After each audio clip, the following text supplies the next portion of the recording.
Welcome everyone to the Apprenticeship State Expansion Grant Training Webinar, which is presented by the Technical College System of Georgia's Office of Workforce Development.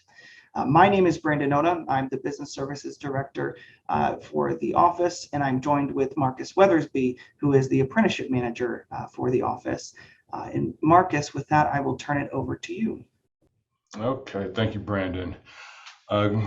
Thanks for joining us today, everyone. As you can see, we have an agenda to cover some specifics about the ASE grant. And as you can see, here's some of the primary topics.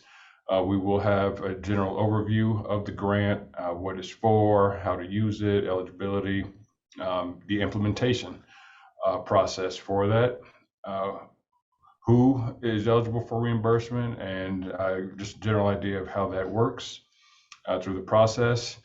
And as you can see, this is not a registered apprenticeship 101 where we would cover a lot of those details, such as the minimum required of RTI contact hours is 144, or that the minimum OJL hours per year is 2,000. We're not going to cover those things in this presentation.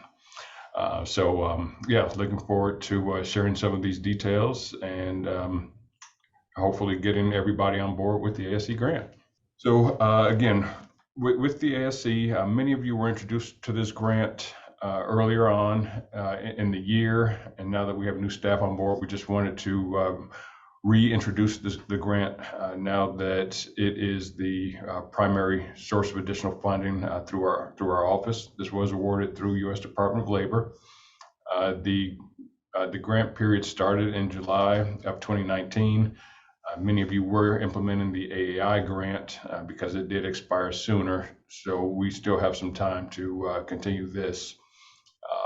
The ASE is intended to promote the creation and continued expansion of registered apprenticeships throughout Georgia.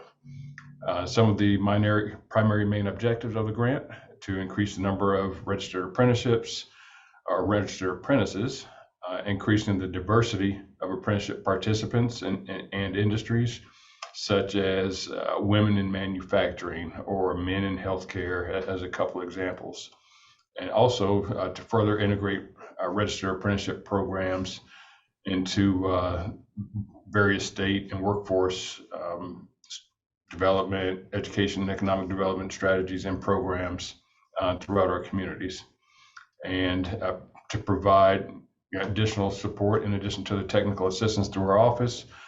There are reimbursement opportunities available to employers and sponsors. So for reimbursement, a couple of basic requirements for eligibility include it does have to be a U.S. DOL registered apprenticeship program. And for clarity, there are many approved programs currently throughout the country. With the status of Georgia, just because a program is approved in another state, that does not automatically qualify it for Georgia. So if there is interest in a program, please contact our office, and we'll make sure either it's currently approved or let you know what you need to do to get that program registered. Currently, and expected to enroll active apprentices in Georgia. And this is not just a general purpose program, as most of you know. It is to support the employment and training of apprentices throughout the state.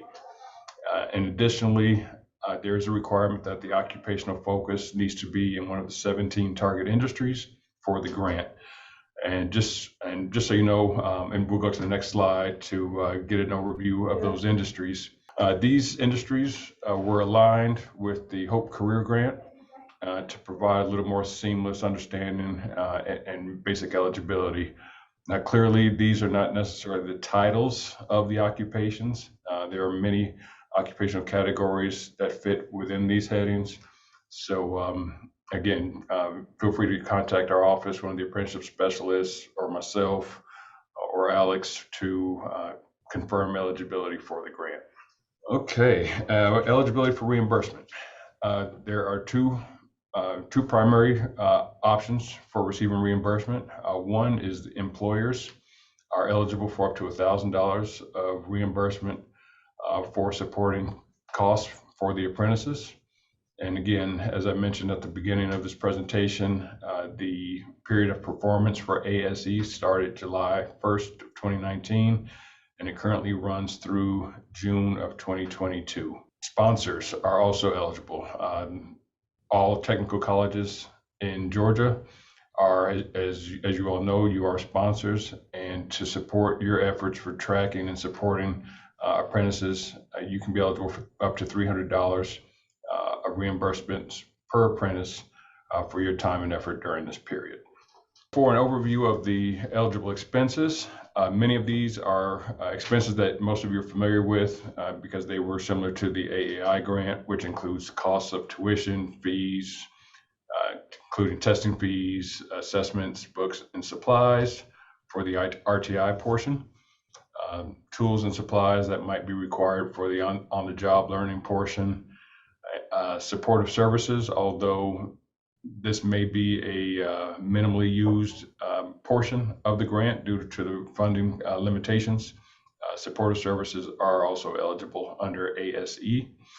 And again, the sponsor administrative support, the costs associated for developing registered apprenticeships, enrolling those apprentices, and supporting those individuals throughout the process, the training and education process.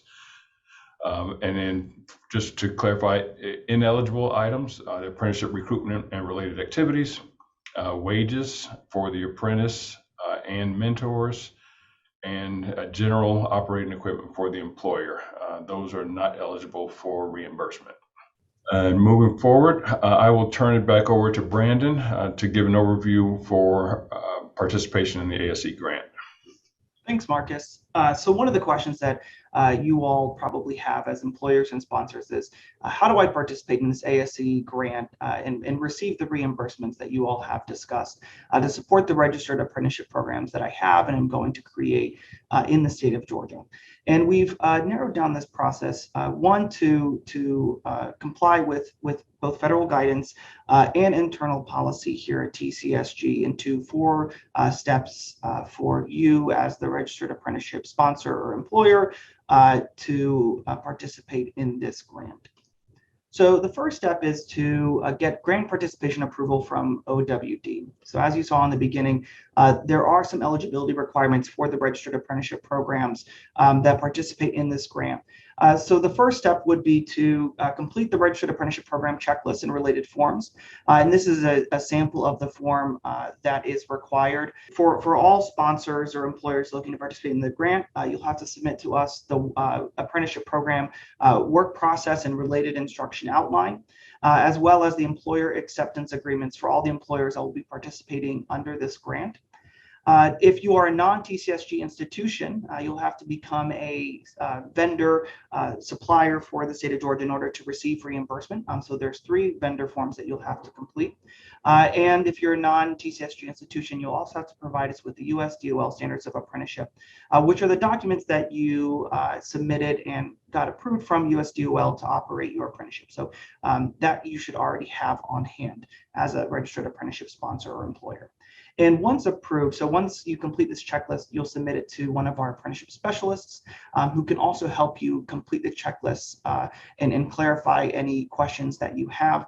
And once they approve, once you are approved as a registered apprenticeship program that can participate in this grant, you'll sign an MOU with OWD, which is our office within TCSG, and of course, you as the apprenticeship sponsor.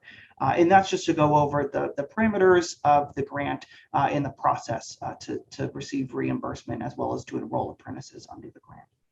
Which brings us to step 2. So the second step is to enroll the apprentices that you have in your registered apprenticeship programs in the actual ASE grant. So this will be a separate form you'll have, which is the registered apprenticeship checklist. We're going to ask for you to submit this checklist as well as the supporting documentation to one of the apprenticeship specialists. And in terms of documentation, it's pretty simple. The first piece of documentation that you'll need to submit for every apprentice is the ETA Form 671, which again, you'll have already filled out if it is a USDOL registered apprenticeship program. Secondly, an apprenticeship supplemental form, and this is to provide us with some additional information that's required for us to gather from USDOL for performance and reporting purposes that are a part of the grant. Thirdly, a copy of photo identification of the apprentice. This can be a federal identification, a state or local identification, just some sort of copy of photo identification. And if you have any questions, again, please reach out to an apprenticeship specialist to clarify that for you. And then if the apprentice has participated in a pre-apprenticeship program prior to enrolling in the registered apprenticeship program, we do have a supplemental information form for that individual as well. But that's on an as-needed basis if it is applicable to the specific registered apprentice. Which leads us to this third step, which is the reimbursement of the apprentice. So once in step one, once you get approval from OWD to participate in the grant, then you'll submit in the second step the information and documentation on the apprentices that are participating in this grant. And then third, once you get approval on both of those levels, you'll be able to submit for reimbursement of the applicable and eligible expenses per apprentice, which Marcus went over earlier in this presentation. So that process would entail something similar to the previous two steps. You'll submit a form, the ASE grant request for reimbursement form. You'll provide any applicable invoices and receipts with that form for the expenses that you're seeking reimbursement for on a per apprentice basis. And then and then you'll submit those supporting documents as well as the form to an apprenticeship specialist to review. They'll then hand that off internally to where we'll process that in approved reimbursements, which we will let you know if it's approved, and as long as it's following the previous requirements discussed, most likely it will be. That will be processed on at least a quarterly basis, and we'll provide you information on that schedule once you submit that reimbursement request. And lastly, for all apprentices that are taking part in the grant, it is a federal U.S. Department of Labor grant. So there is some follow-up that is required among those individuals that participate under this grant. So we will require you to provide quarterly feedback for the registered apprenticeship programs for those registered apprentices that are participating in those programs and participating under ASE. And those updates will be collected via a questionnaire that we will send out. And this is only applicable if an apprentice completes or cancels the registered apprenticeship program before the end of the grant period, which is currently June 2022. Again, if the apprentice completes or cancels the registered apprenticeship program before the end of the grant period, then the follow-up, we will require you to complete that follow-up on that individual. And that follow-up is 4 quarters of follow-up where you report whether that individual is employed and their earnings during those quarters, et cetera. And again, we can provide pretty significant technical assistance on this if you have any questions or have any difficulty getting in contact with the apprentice or the employer. We can support you in those efforts. And again, we'll keep an eye on this as well. So our team here will provide you updates or a spreadsheet to update on a quarterly basis. So don't worry about having to remember. We will let you know when you will have to perform that follow-up. And again, this is a required element of the US DOL federal grant.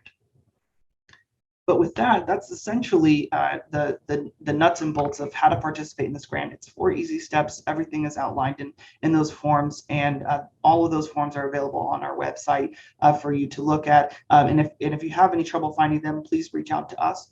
Now, all the information that we discussed here today is also available in our Apprenticeship State Expansion Grant Resource Guide, which is basically the manual version of this presentation here, where we actually do go in depth a little bit more on some of those items that you may have questions of upon viewing this presentation.